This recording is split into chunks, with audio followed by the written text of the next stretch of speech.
Padre, te alabamos en el nombre de Jesús, te bendecimos, Señor, porque tú eres un Dios bueno, un Dios maravilloso. Y Padre, te damos gracias porque a través de tu palabra tú nos hablas, Señor. Y a veces, Señor, nos cuesta tanto el poder entender lo que tú nos dices cuando es tan claro, Señor. Y a veces hay obstáculos en nuestra misma vida, Señor, que bloquean ese entender de tu palabra.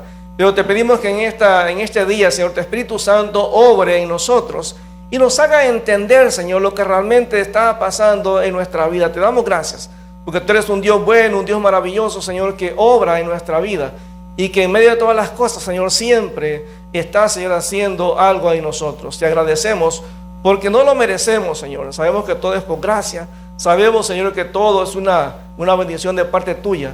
Y te damos gracias en el nombre de Jesús, porque, Señor, estar aquí en este lugar es una bendición, Señor. Te pedimos que bendigas a Daniel, a Jessica, Señor, allá en su luna de miel. Gracias, Señor, por su matrimonio. Los bendecimos en tu nombre y deseamos, Señor, que tú prosperes esta relación, Señor, que todo aquello que tú tienes bueno para ellos, Señor, venga, Señor, y que ellos estén gozosos de esta nueva aventura que tú les permites, Señor. Gracias, Señor, por estas dos familias que se unen, Señor, entre sí. Y damos gracias, Señor, por cada bendición que tú tienes preparado para nosotros cada día, Señor. Te bendecimos en el nombre de Jesús. Amén. Bueno, hemos estado hablando, como decía, todos esos domingos sobre el tema de lo que es la voluntad de Dios. Y es interesante porque al hablar de la voluntad de Dios hay varias cosas que quiero mencionar en este domingo, que para los que ellos que no han estado y para los que ya estuvieron, como un recordatorio. Decíamos en primer lugar que sin importar lo que motive nuestras decisiones, debemos entender varias cosas importantes. Y la primera cosa que tenemos que entender es que Dios quiere que entendamos que cada decisión va a afectar nuestra relación con Él. No importa lo que usted decida, no importa por qué usted decidió lo que decidió. He escuchado gente decirme, bueno, dejé a fulano o a fulana porque hacía esto o lo otro, pero al final de cuentas es la decisión de la persona. Y eso afecta su relación con Dios. Porque a veces siempre buscamos echarle la culpa a otras personas de lo que pasa en nuestra vida, de lo que decidimos, pero al final de cuentas eso siempre va a afectar mi relación con Dios y va a afectar mi relación con otras personas. Así es que decíamos también que echarle la culpa a otros no cambiará los resultados de mis decisiones. Ahí lo tienes atrás. No va a cambiar, hermano. No importa cuando usted diga, bueno, es que es culpa de fulano y tal. Pero, hermano, eso no cambia la situación que está pasando. Me acuerdo una vez una muchacha que me dijo, no, pastor, mire, el embarazo que tengo es culpa de mis papás que me estaban vigilando todo el tiempo y no me dejaban vivir mi vida. Y entonces, en un momento de enojo, tuve relaciones con mi novio y quedé embarazada. Mire, ella le puede echar la culpa a sus papás y a quien sea, todas las veces que quiera. Pero las consecuencias del embarazo no se desaparecen. No porque te diga, bueno, es culpa del gobierno lo que está pasando, hermano. Eso no hace desaparecer las cosas. Los cristianos tenemos que entender que hay una agenda de parte de Dios. Hay algo que viene, hermano. Todo lo que usted ve en el mundo, lo que está pasando, los incendios. Vea en Grecia lo que está pasando, hermano. 50,000 hectáreas. Vea en Calgary, ahí en esa zona. Ve en el norte de Quebec. Ve en México la gente muriéndose del calor. O sea, hay una crisis que está pasando mundial. O sea, terrible, la guerra todavía en Ruanda. O sea, hay una crisis mundial y no importa a quién usted le eche la culpa. La gente dice, no, si Dios es tan bueno, ¿por qué pasa esto, hermano? Pasa porque las personas han decidido voluntariamente ser malos y hacer la guerra. O sea, que eso no cambia realmente las cosas. Número 3, decíamos también que tenemos que creer que creer que algo es la voluntad de Dios no lo convierte automáticamente en la voluntad de Dios. Todos, cuando vamos a tomar una decisión, o al menos que yo sea el único, decimos es que es la voluntad de Dios. Hermano, yo he aconsejado un montón de parejas para casarse y todas me dicen lo mismo, es que me voy a casar porque es la voluntad de Dios. Y entonces cuando empiezan los problemas, las crisis, dice, espérate, tú dijiste que era la voluntad de Dios, pero al final de cuentas no, es que era lo que tú querías hacer. Hay que ser realista, hermano. Hay que ser realista. Tus decisiones muchas veces, o las decisiones las tomamos en función de lo que yo quiero, lo que a mí me gusta, lo que a mí me satisface. Y de alguna manera nos convencemos que eso es la voluntad de Dios, porque Dios tiene que estar de acuerdo con lo que yo quiero. Ahora, por eso decíamos que antes de tomar cualquier decisión, tenemos que en primer lugar llevar todo pensamiento a los pies de Cristo. Decirle, Señor, realmente si tú eres Señor de mi vida, ¿qué debo de hacer? Y esa pregunta es peligrosa, porque a veces Dios te va a mandar a hacer algo que no te gusta hacer. Yo me recuerdo que hace algunos años, mucho antes de llegar aquí a Getsemaní, a mí me invitaron a una iglesia en una ciudad en Estados Unidos. Y me recuerdo cuando llegué a la iglesia, los hermanos estaban emocionados porque tenían años de no tener pastor. Y un hermano me había puesto en contacto con esta iglesia, nosotros en el momento no estábamos pastoreando. Y llegamos a la iglesia, una iglesia inmensa. Yo nunca había visto una iglesia latina tan grande como esa. Era inmensa, hermano. Tenía los salones de escuela dominical, eran 4 niveles de salones de escuela dominical. Tenían una cocina industrial, eso era impresionante, en el sótano. Y me dieron el tour del templo y me decían, mira hermano, ellos muy orgullosos realmente de lo que tenían, eran gente muy trabajadora. Estaba en el centro de la ciudad, imagínense. Y me llevaron atrás del altar de la iglesia y ahí estaba la casa pastoral. Y me dijeron, hermano, esta es su casa. Ya usted quédese como pastor acá. Me llevaron a la ventana y me dijeron, hermano, mire, ese que está ahí es su carro. Y no se preocupe, me dice, nosotros nos vamos a dar un salario, buen salario para que usted esté con nosotros. Porque yo había predicado 2 veces en la iglesia y estaban contentos los hermanos. Me recuerdo que hablando con mi esposa, me decía ella, ¿cómo ves? Yo le decía, mira, no, pues, en la carne, no, dice, no, esto es, esta es la voluntad de Dios. Y me acuerdo que regresamos a Nueva York y en ese momento nos invitaron a otra iglesia que era chiquitita. Una iglesia que tenía problemas, que habían 2 culturas dominantes en la iglesia y no se querían. No se querían los líderes, era un pleito, uno sentía el ambiente, la pesadez en el ambiente. Cada uno cuando llegamos a predicar nos querían jalar para su lado, querían que fuéramos de su grupo. Y nosotros tratamos de realmente de no tomar porque no conocíamos realmente el problema. Y Dios nos tuvo en esa iglesia yendo a colaborar. Y en un momento determinado, hablando con mi esposa, me dice, ¿sabes qué? Aquí es. Aquí es. No es aquella iglesia donde tiene tantos miembros, no es aquella iglesia que tiene el carro para el pastor, no es aquella iglesia que tiene en la casa pastoral, no es aquella iglesia que tiene gran salario, sino esta iglesia que a poco nos va a dar algo porque no podíamos trabajar en otra cosa que en la iglesia, porque era la ley de migración. Y Dios decidió mandarnos ahí. Y una iglesia que a mí no me quedaba tiempo de preparar los sermones, porque yo trabajaba de 6 de la mañana a 11 de la noche. No tenía tiempo. Y entonces tenía muchas veces que llegar al culto y de pedirle al Señor, dame palabra para la gente. Yo me acuerdo que después de 3 meses de estar yendo a predicar un domingo, explotó la bomba. Explotó la bomba. Y yo realmente nunca había visto eso y me asusté porque no sabía qué estaba pasando. En esta iglesia hablaban lenguas. Y era una iglesia más de corte pentecostal. Y entonces me acuerdo que en ese culto la gente empezó, hermano, a llorar. Yo no me acuerdo ni de qué prediqué, pero la gente estaba llorando. Y la gente empezó a pararse y a pedirse perdón unos con otros. Yo decía, pero ¿qué está pasando? ¿Qué dije? Y en ese día Dios rompió esa barrera que había en la iglesia. Y entonces nos dimos cuenta que sí realmente era la voluntad de Dios que tuviéramos día, a pesar del problema que había, a pesar de que no había dinero, a pesar de que lo que nos daban era muy poco, a pesar de que era una zona peligrosa, porque en la noche muchas veces nos tocaba regresar de la iglesia a la 1 de la mañana. Una vez me dormí y me salí a la carretera. Y usted ha visto las películas de terror en Nueva York, así era. Uno pasaba por las calles en Brooklyn orando que el carro no se apagara, porque uno veía los edificios sin ventanas, sin puertas, y veía las sombras que se movían adentro a medianoche. Era horrible eso. Entonces Dios nos llevó, nos mostró que muchas veces la voluntad de Él es lo que no nos gusta a nosotros. Entonces entendimos que era esa iglesia, que era pequeña, donde Dios nos quería usar. Y Dios obró de una manera tremenda en esa iglesia. Cuando Dios obró en esa iglesia, nos sacó de ahí y nos trajo de regreso a Montreal. Entonces Dios hace las cosas como Él quiere. Pero yo tengo que entender, hermanos, que al final de cuentas, a veces para mí, por lo menos para mí en la carne, esa ciudad en Estados Unidos, esa iglesia tan grande, claro que era la voluntad de Dios, hermanos, si era un buen salario. Era creo como $5,000 al mes de salario, libre de impuestos, carro, casa. No, pues mis hijos los iban a mandar a la escuela privada y dicen, no, esta es la voluntad de Dios. Pero realmente no, esa era la carne. Entonces muchas veces lo que yo creo que es la voluntad de Dios no es la voluntad de Dios. Entonces decíamos que antes de tomar decisión tenemos que llevar todo pensamiento a los pies de Cristo Y número 2, tenemos que entregar el control de nuestra vida a Dios. Porque dice Pablo en Romanos 12. Ahora, el segundo domingo, el domingo pasado, veíamos que a pesar de estas pruebas, a pesar de que a veces, digamos, uno está convencido que es la voluntad de Dios, decíamos que hay algunas cosas, hay unas preguntas que tenemos que hacer nosotros mismos de una manera honesta. Y la primera pregunta es, ¿va a glorificar a Dios lo que estoy pidiendo o lo que pienso hacer? Cualquier decisión que vaya a tomar. La pregunta primera es que lo que voy a decidir hacer, lo que estoy pensando hacer, ¿glorifica a Dios, sí o no? Piénselo.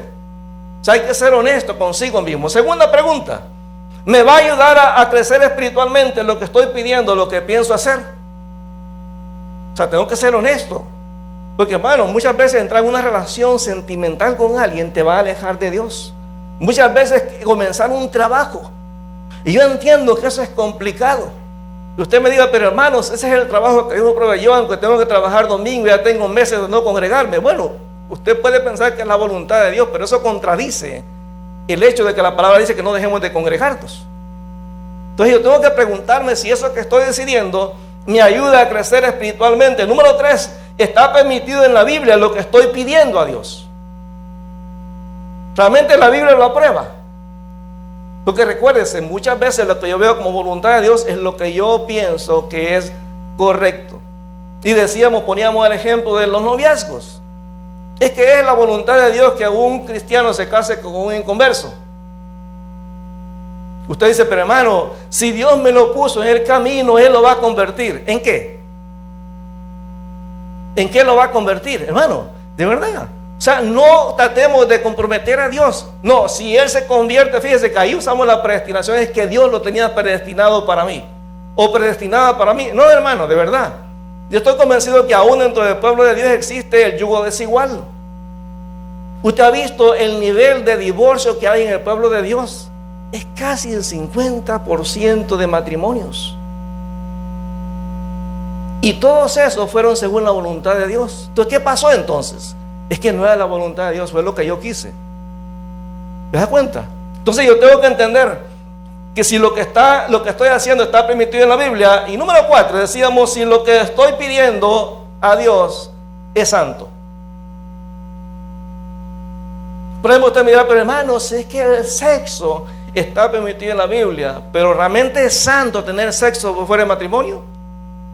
Tenemos que ser honestos y cada persona tiene que responderse de una manera personal, algo realista. Porque yo puedo pensar algo y pensar que eso es correcto. Hermano, la palabra es clara. Aquí está.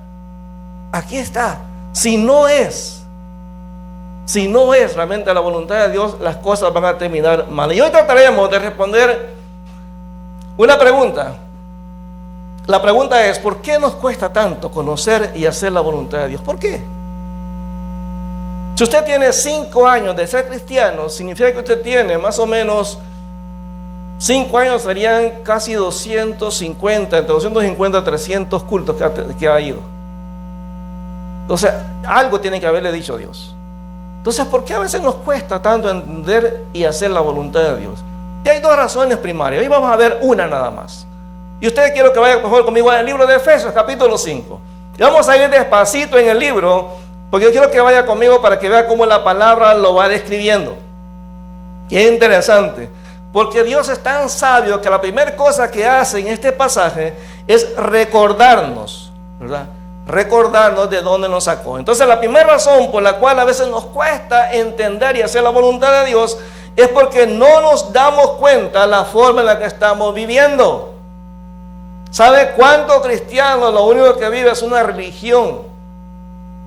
Simplemente lo que vive es una serie de pensamientos, una manera de ser, una manera de pensar. Mucho, como dice el Señor Jesús, muchas veces doctrina de hombres que no están basados en la palabra. Entonces en Efesios capítulo 5, versículo 1 y versículo 2, usted lo ve ahí en la pantalla, dice que tenemos que recordar, lo primero que Dios hace en este pasaje es recordarle a la iglesia de dónde nos sacó. Porque a veces se nos olvida de dónde nos ha sacado. Y ahora que estamos yendo a evangelizar, cada vez que empezamos a evangelizar, a mí me da risa ahora. Y yo le contaba a alguien que me daba vergüenza en la tarde, porque le decía, Señor, perdóname. Pues es tan sencillo compartir tu palabra. Es tan sencillo ir a evangelizar. Es tan sencillo compartirle tu mensaje.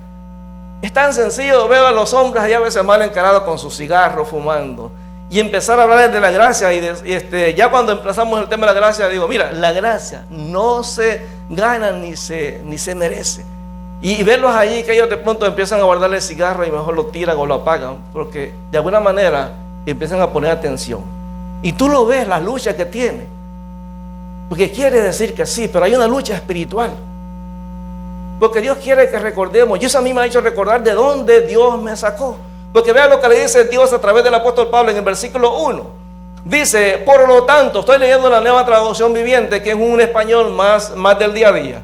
Por lo tanto, imiten a Dios en todo lo que hagan, porque ustedes son sus hijos.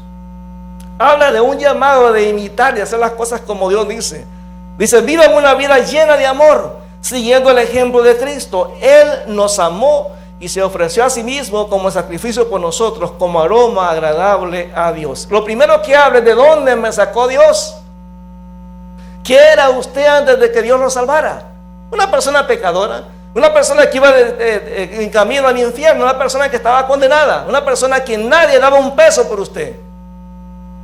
Pero Dios estuvo dispuesto a dar todo por usted. Y Dios primero lo que hace es a la iglesia recordarle de dónde Dios nos sacó. Seguimos rapidito.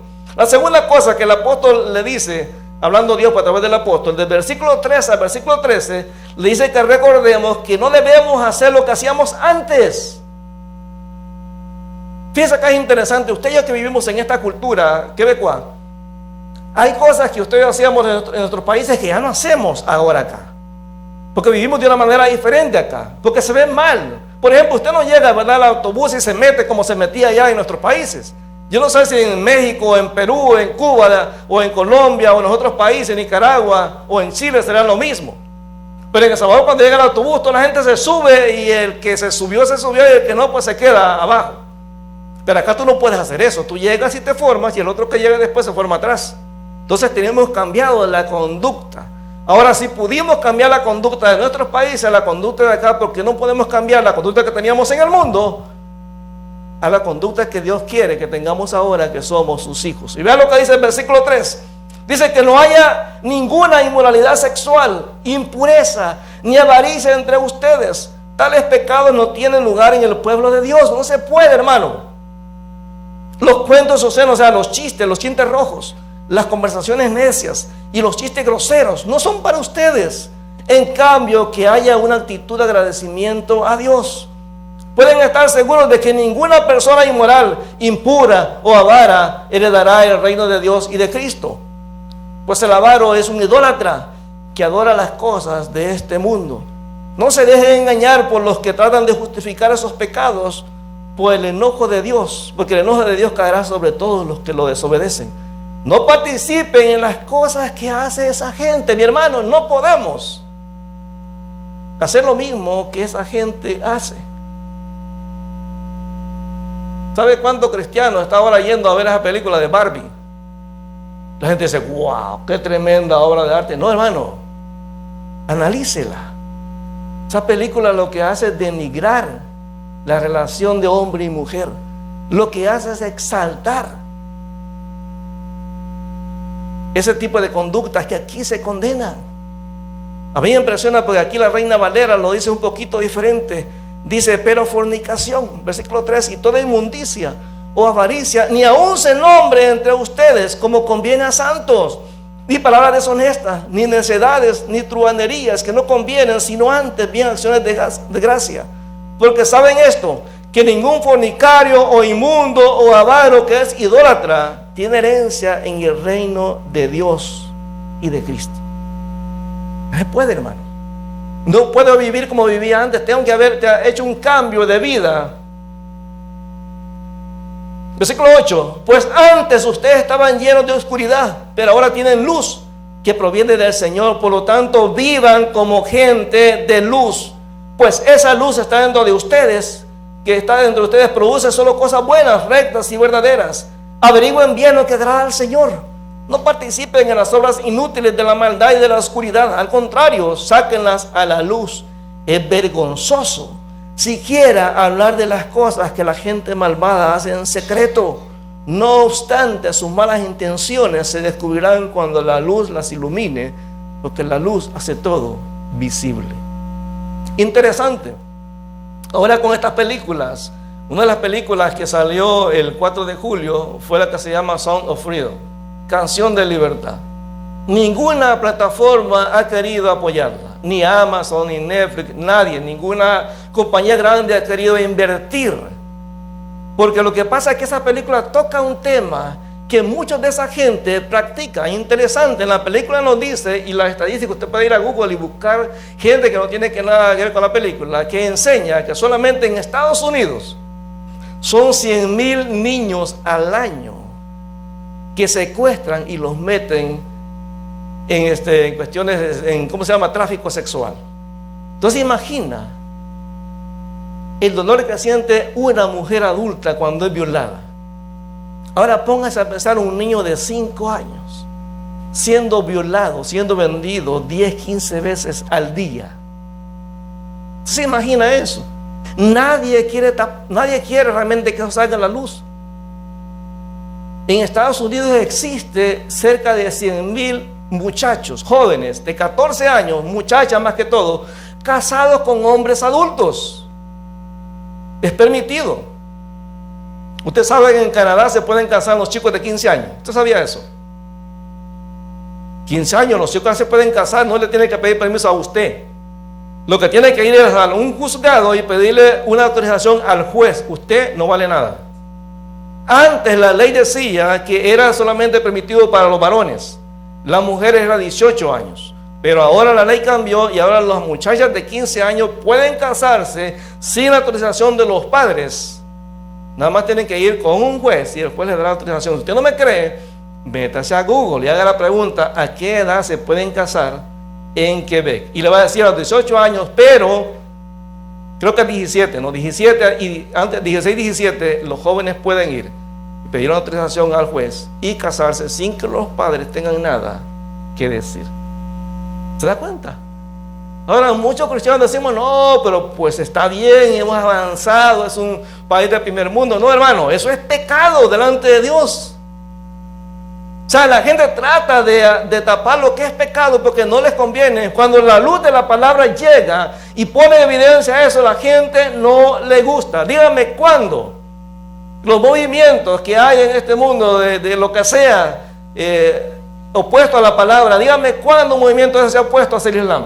Nunca. Porque no le interesa. Porque ellos saben que ahí no hay nada realmente. Ellos saben que el problema es el Dios de la Biblia, que dice lo que es pecado y lo que es bueno y lo que es malo. Y eso a la gente no le gusta. ¿Por qué cree que nuestras iglesias, por ejemplo, yo cuando me reúno con pastores hablamos de los temas? Me acuerdo que un pastor estaba hablando y decía: mire, esta semana fue una tremenda bendición porque me llegaron 15 personas nuevas. Y otro pastor, compañero también, amigo nuestro, se le queda viendo y le dice: oye, esta semana no fueron 15 a nosotros. O sea, es un cambio de gente que hay de iglesia en iglesia. ¿Por qué? Porque la gente anda buscando una iglesia que se adapte a mis necesidades, a lo que yo quiero, a lo que yo creo, a lo que yo necesito, a lo que yo creo que debe de ser. Entonces realmente lo que andamos haciendo es exactamente lo que dice aquí la palabra. Estamos actuando como el mundo. Cuando usted va a un restaurante, ¿por qué no regresa a ese restaurante? Nunca regresa. ¿Por qué? Porque usted dice: esta comida no me gusta.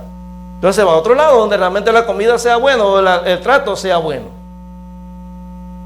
Entonces en ese punto, el Señor, la pregunta que ustedes tenemos que hacernos es: ¿por qué si ya sabemos lo que Dios dice en su palabra, aún seguimos insistiendo en hacer lo que Él nos dice que no hagamos? ¿Por qué? Y entonces la palabra nos enseña aquí en el versículo 14 una primera cosa, un primer problema que hay. El problema que hay, hermano, es la cuestión de lo que se llama el adormecimiento espiritual. Uno de los problemas que hay en nuestras iglesias, en el mundo cristiano, es que uno se acostumbra, uno vive una rutina.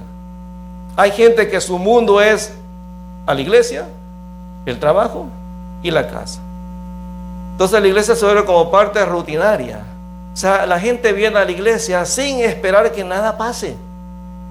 Ya no viene expectante qué es lo que le va a decir el Señor. La gente dice, otra vez, vamos a la iglesia. Pero no hay otra cosa que hacer. Entonces vamos a la iglesia. Entonces dice acá el texto, en el versículo 14. Dice, por eso se dice, despiértate tú que duermes, levántate de los muertos y Cristo te dará luz. O como dice aquí en la versión Reina Valera, versículo 14. Por lo cual dice, despiértate tú que duermes y levántate de los muertos y te alumbrará Cristo. ¿Por qué, hermano? Porque muchas veces en nuestra vida cristiana podemos estar dormidos espiritualmente. Usted está despierto en el culto, pero su mente no está acá. Su mente está en otro lado. Ahora póngase a pensar, al entender realmente lo que dice la palabra. ¿Qué es lo que significa cuando una persona, de dónde viene el adormecimiento espiritual? Muchas veces viene del cansancio, hermano. Muchas veces yo me duermo espiritualmente porque estoy cansado. Estoy cansado de que Dios nunca me responde. Estoy cansado que en la iglesia se hacen las cosas diferentes como a mí me gustaría. Estoy cansado de que no veo un milagro que le he estado pidiendo a Dios. Estoy cansado de que veo en otras personas cosas buenas y a mí me pasan solamente cosas malas. Estoy cansado de vivir un cristianismo que parece que no funciona. Otra razón por la cual viene también el adormecimiento es porque estamos enfermos. Enfermos espiritualmente. Enfermos a lo mejor emocionalmente. Enfermos a lo mejor físicamente. Hay pecado a veces en nuestra vida. A veces el adormecimiento viene también porque no leemos la Biblia, hermano. Seamos realistas. Si hacemos una encuesta, ¿cuántos de acá tenemos devocional todos los días? O sea, no levante la mano, pero hermano, realmente es una realidad que no leemos la Biblia. Entonces eso se vuelve, alguien decía incluso de broma, cuando tengas insomnio, lee la Biblia. Empiezas a leerla y te duermes. ¿Cuánto les ha pasado que esté en momento de oración y se duerme? Solamente a mí me ha pasado. ¿Verdad? Hay cansancio. No oramos. Estamos ocupados en nuestros intereses, en aquello que a mí me interesa. Entonces me duermo espiritualmente porque estoy tan enfocado en otras cosas, en hacer plata, en disfrutar la vida, hermano, y no tiene nada de malo. Pero a mí siempre me ha costado entender por qué los creyentes hacemos compromisos los domingos y no los sábados. ¿Por qué para la gente es fácil ir a la playa el domingo, pero no el sábado? El sábado se quedan descansando en la casa y el domingo van a la playa. Entonces, para eso refleja que para esa persona el día del Señor no es importante. Usted lo puede decir como usted quiera. Esa es la realidad, hermano. Imagínese que usted tiene una relación de noviazgo o de matrimonio y su esposo, el día que usted quiere salir, él se va con sus amigos. ¿Cómo se sentiría usted? ¿Mal? O sea, aunque le diga que usted es importante, usted sabe que los hechos le están demostrando que no es así. Y muchas veces lo que pasa en ese adormecimiento espiritual es que nos hemos vuelto religiosos. Creemos que solamente como venir a la iglesia ya cumplí. No, hermano, la iglesia es parte, pero lo que usted recibe en la iglesia es bien poquito. Seamos realistas, es muy poco. Hemos hablado con el grupo Alabanza y le hemos dicho, ¿cuál es el problema? Porque hay a veces que se desafinan en las voces. Sencillo, porque en la semana no escuchan las canciones. Entonces no pasan tiempo de intimidad con Dios alabándole a Dios, porque todo lo que pasa es el domingo es que vienen a cantar. No, hermano. Y nos pasa espiritualmente lo mismo. Nos contentamos con lo que recibimos el domingo. Mire, si usted quiere crecer, venga el viernes, hermano. La enseñanza está tremenda. Hermano Ángel va versículo por versículo de los evangelios. Pero muchos se quedan mejor viendo Netflix, Amazon o lo que usted lo que tenga. O dice, no, es que estoy cansado porque el viernes, hermano, venga. Eso lo va a alimentar, lo va a ayudar a crecer. Pero a veces estamos tan ocupados en otras cosas que no valoramos el esfuerzo que otros hacen. Un niño me decía hace 2 domingos, me vino a saludar y me abrazó. Y me dice, oye pastor, hace tiempo que no te veo. Y yo le digo, chico, pero yo aquí estoy. Yo siempre a todos les digo chicos, ¿verdad? Digo, chicos, pero aquí estoy, mira, chamaco, chamo, les digo de lo que sea. Y me dice, sí, pero es que yo quería venir, pero no me han traído. Es duro. que un niño de esa edad esté interesado en venir y sus papás no. ¿Se dan cuenta? Entonces es bien tremendo, porque estamos metidos en esa religiosidad. Y mire, el adormecimiento, cuando estaba estudiando esto del adormecimiento, me acordé de una experiencia que a mí me pasó hace mucho tiempo. Yo era soltero. Yo siempre he tenido el sueño pesado, muy pesado, hermano. Y en ese tiempo vivíamos varios en un apartamento ahí en la Boulevard Rosemont. Y yo llegué, me acosté, me dormí profundamente. Y llegaron los otros que vivían en el apartamento, y uno de ellos se fue a acostar, pero el otro puso a cocer huevos. Puso el agua en la sartén, en la cacerola o en la olla, y le puso como 4 huevos para comérselos duros. Pero se sentó en el sillón y se durmió. Y eso se fue consumiendo el agua, se fue consumiendo, y nosotros bien dormidos. Se consumió el agua. Cuando llegó a los huevos empezó la humazón, estaba lleno de humo. Hermano, llegaron los bomberos, apagaron la cacerola, los otros 2 se salieron. Y hermano, yo me desperté porque escuché la sirena de los bomberos ya yéndose. O sea, que si hubiera habido realmente un incendio, me muero. Y así nos pasa en lo espiritual. Vemos las alarmas de lo que está pasando en nuestra vida, lo que está viniendo. Hermano, el tiempo se está acabando. Vea el mundo, hermano. Esa es una crisis. Usted sabe que a partir de ahora el arroz va a ser más caro, porque ya India anunció que ya no va a mandar el arroz. ¿Por qué? Porque hay una crisis. El cereal se va a poner caro porque ya Rusia prohibió la exportación de parte de Ucrania. Todo eso va a pegar acá, hermano. Mire cómo está la gasolina ahora. 1.82 está ahora en la mañana el litro. Mira la temperatura que hay, mira las tormentas que hay, mira los incendios que hay, mira las guerras que hay, hermano. Cristo viene pronto y nosotros estamos dormidos. Y es interesante porque en Tesalonicenses capítulo 4 el Señor habla de eso, que despertemos los que estamos durmiendo, porque el Señor viene pronto. Y dice ahí en el pasaje, el versículo 14: despiértate tú que duermes y levántate de los muertos. Fíjense que no dice que la persona está dormida, muerta. Está dormida entre muertos.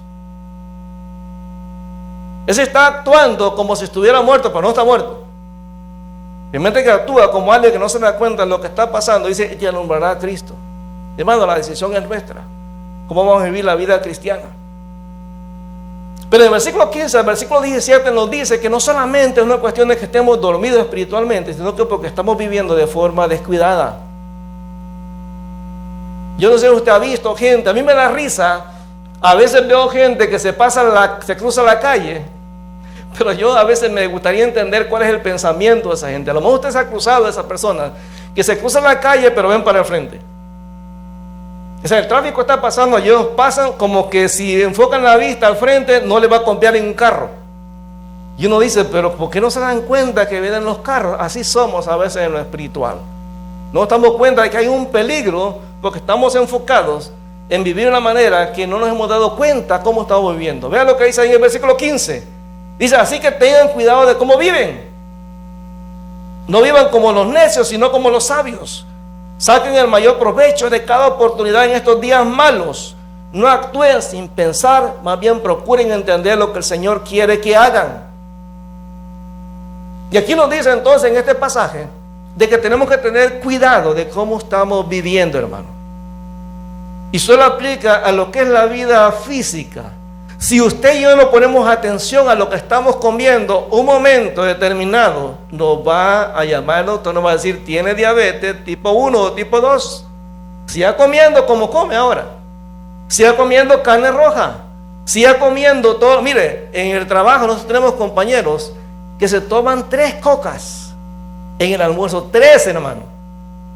En cada almuerzo. Imagino que serán otras 3 cocas en la cena. Ahora, ¿qué piensa usted que hay en ese estómago? ¿Qué piensa usted que está pasando en esos riñones? Claro que en un momento determinado va a haber un problema. Siga comiendo como usted come. Coma chile, pues todos los días. A ver qué le va a pasar. Un día va a empezar a pasarle la factura del estómago. Mire, en Texas es muy caliente, hermano. Esto no es nada. En Texas es horrible. En Texas una vez sale de las plazas y no puede respirar. Pero Texas, a pesar de todo ese calor, es el país que más come, el estado que come más carne. Texas es el país que tiene el primer lugar en obesidad adulta. Y la gente no para de comer. Mire México. México, allá no pueden comer si no hay coca. No pueden. Miren, México no es de 2 litros, es de 3 litros. Y es cara, y la gente no importa, porque sin coca no saben bien los tacos, ¿sí o no? ¿Cuándo dicen amén? ¿Ah? ¿Ya ven? Claro, hermano. Pero México tiene el primer lugar en el mundo de obesidad infantil. Infantil, hermano, no estamos hablando de adultos, infantil. ¿Usted imagina cuando esa gente llegue a adulto? Si ya tienen diabetes ahora, si tienen obesidad en este momento. Porque, hermano, la diabetes ya no es cuestión de la gente adulta. Aquí en Canadá, mucho joven está con diabetes. O sea que usted, que a lo mejor está joven, tiene, no sé, 25 años, cuando llegue adulto, posiblemente no va a haber jóvenes, porque se van a morir de jóvenes. Entonces, el Señor quiere que entendamos que así como en lo físico, si no nos cuidamos, nos va a afectar la salud. También en lo espiritual, si no nos cuidamos, nos va a afectar nuestra salud espiritual. Y la Biblia dice en este pasaje que hay 2 maneras de vivir la vida, como sabios o como necios. Y es interesante porque la palabra nos enseña que una persona necia es la que hace lo mismo una y otra vez, aunque sepa que le va a ir mal. Es como cuando usted ve una película y piensa que en algún momento va a terminar diferente. No, hermano, ya está, ya es una película que está hecha. Entonces a veces pensamos, no importa el pecado que haga si Dios es lleno de gracia. Sí, hermano. Pero hay un momento, y vaya la palabra, hay un momento en que Dios dice, hasta aquí no más. Véanlo con Moisés. Cuando Moisés peca delante de Dios y le roba la gloria a Dios, que Dios le dice, no me hables más del asunto, se acabó. Súbete al monte que te vas a morir. ¿Ya? Mire David. O sea, hay un momento que Dios dice, hasta aquí no más. Hasta aquí no más. Entonces, pero insistimos pensando que la gracia me da la libertad de hacer lo que yo quiera. No, hermano. Yo tengo libertad de hacer lo que yo quiera, pero cada decisión que tome tiene consecuencias, recuérdese. Entonces, en Proverbios 26:11, mire qué fuerte, qué ofensivo este versículo. Proverbios 26:11 dice, como perro que vuelve a su vómito, así es el necio que repite su necedad. ¿Verdad que es asqueroso ver que un perro vomita ahí y luego se lo va y se lo come? ¿Verdad que es asqueroso? Bueno, así hacemos nosotros cuando estamos repitiendo lo mismo y pensamos que nos va a ir mal. O sea, no nos congregamos, no servimos, no evangelizamos, no hacemos lo que Dios quiere y después decimos, Señor, ¿por qué me pasa esto? Hay una película que yo siempre recomiendo, se llama Religión a fuerza de costumbre. Es una película mexicana muy buena. Véanla, hermano. Y hay otra película que se llama A Medias Tintas. Y esa película, A Medias Tintas, hace la comparación entre 2 iglesias. Una iglesia que da el evangelismo, que se van a meter a los basureros, buscan a la gente. Y me acuerdo que hay una parte donde la iglesia, que todo es fiesta, hermano. Y no es malo hacer fiesta, pero para la iglesia todo es fiesta. Hay uno de los ancianos de la iglesia que conquista amorosamente a una nueva creyente y se mete con ella a vivir.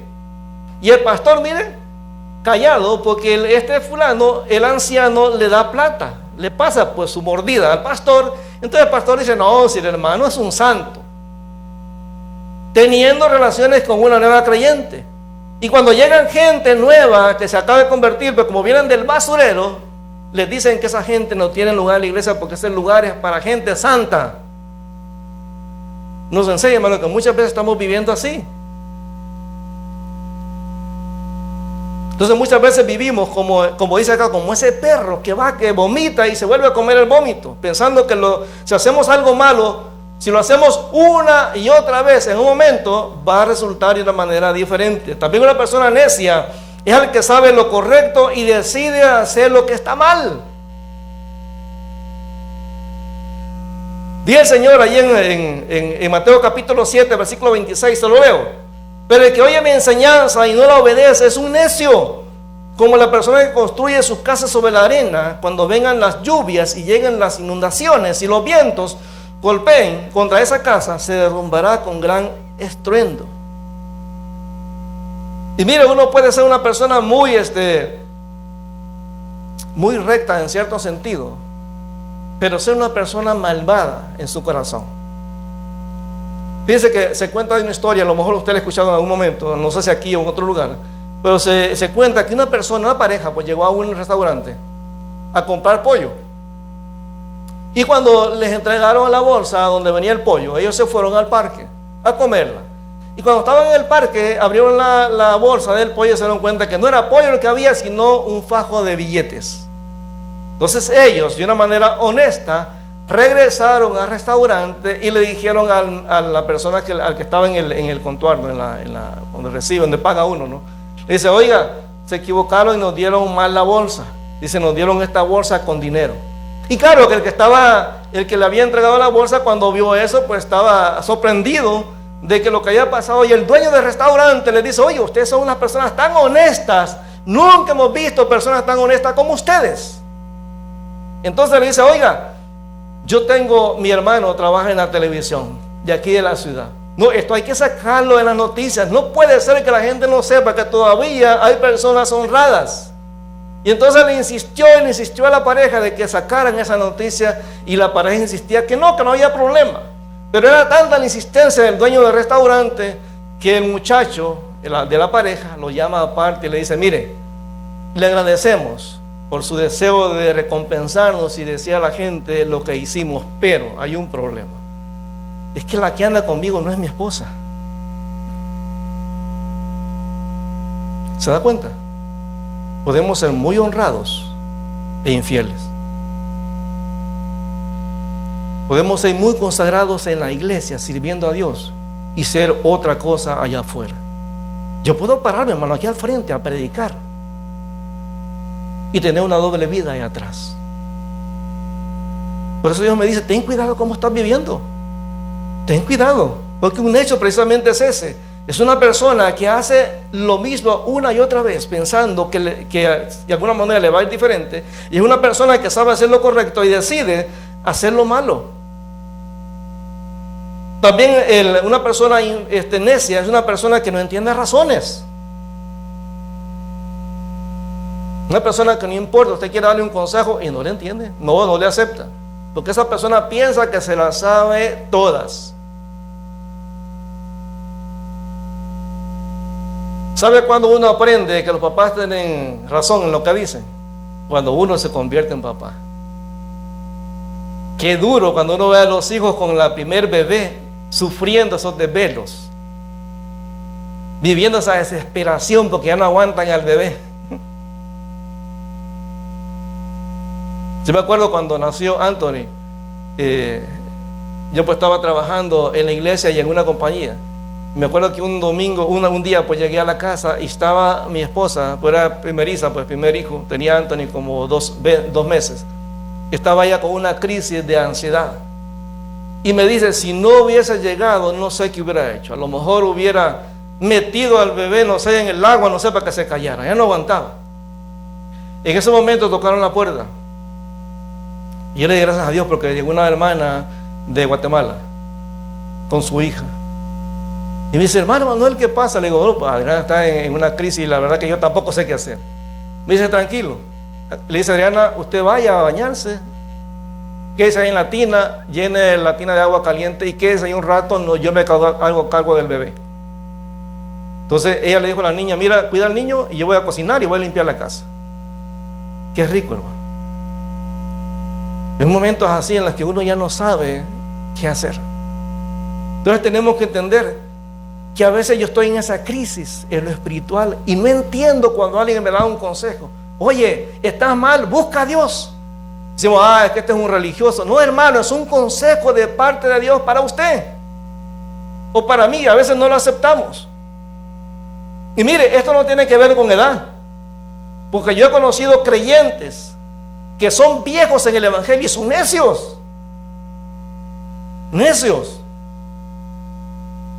No quieren recibir. Mire, yo me he encontrado con pastores que tienen años en el evangelio Y cuando uno trata de hablar con ellos, ellos se las saben todas. Y a veces están equivocados, hermano.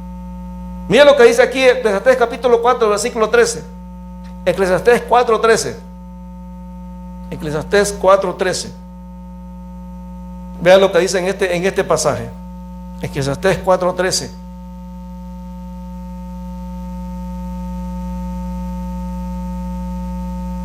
Dice: mejor es el muchacho pobre y sabio que el rey viejo y necio, que no admite consejos.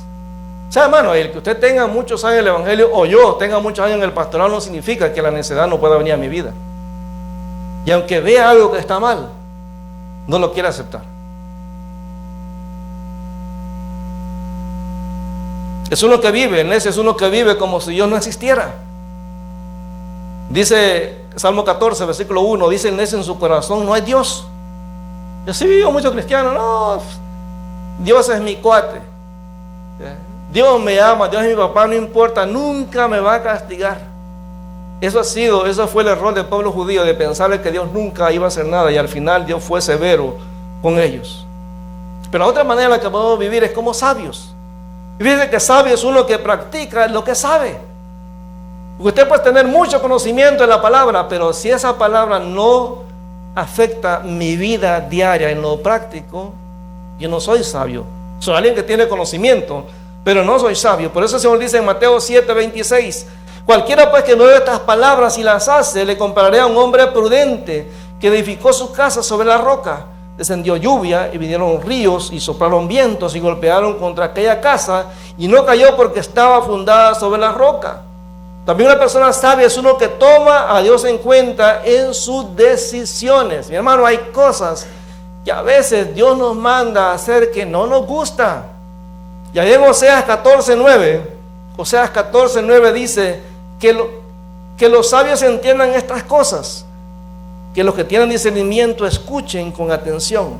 Los caminos del Señor son rectos y verdaderos, los justos viven al andar en ellos, pero en esos mismos caminos los pecadores tropiezan y caen.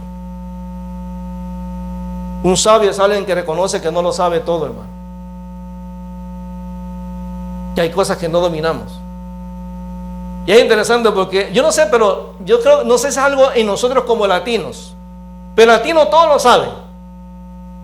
Y yo no sé si es una cuestión que en todos los países, pero latinos nunca queremos perder. En México hicieron 2 encuestas y uno le da risa porque dice: eso si lo hicieran en mi país haríamos lo mismo. No hay diferencia.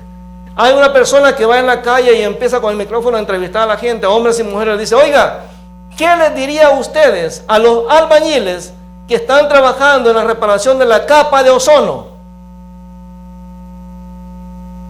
Y la gente decía: muchachos, échenle ganas, nosotros no nos rajamos, nosotros podemos hacer lo que se nos ponga enfrente. Hermano, la capa de ozono se tapa con ladrillos o con tabiques. Pero como no sabemos qué es, damos una respuesta cualquiera.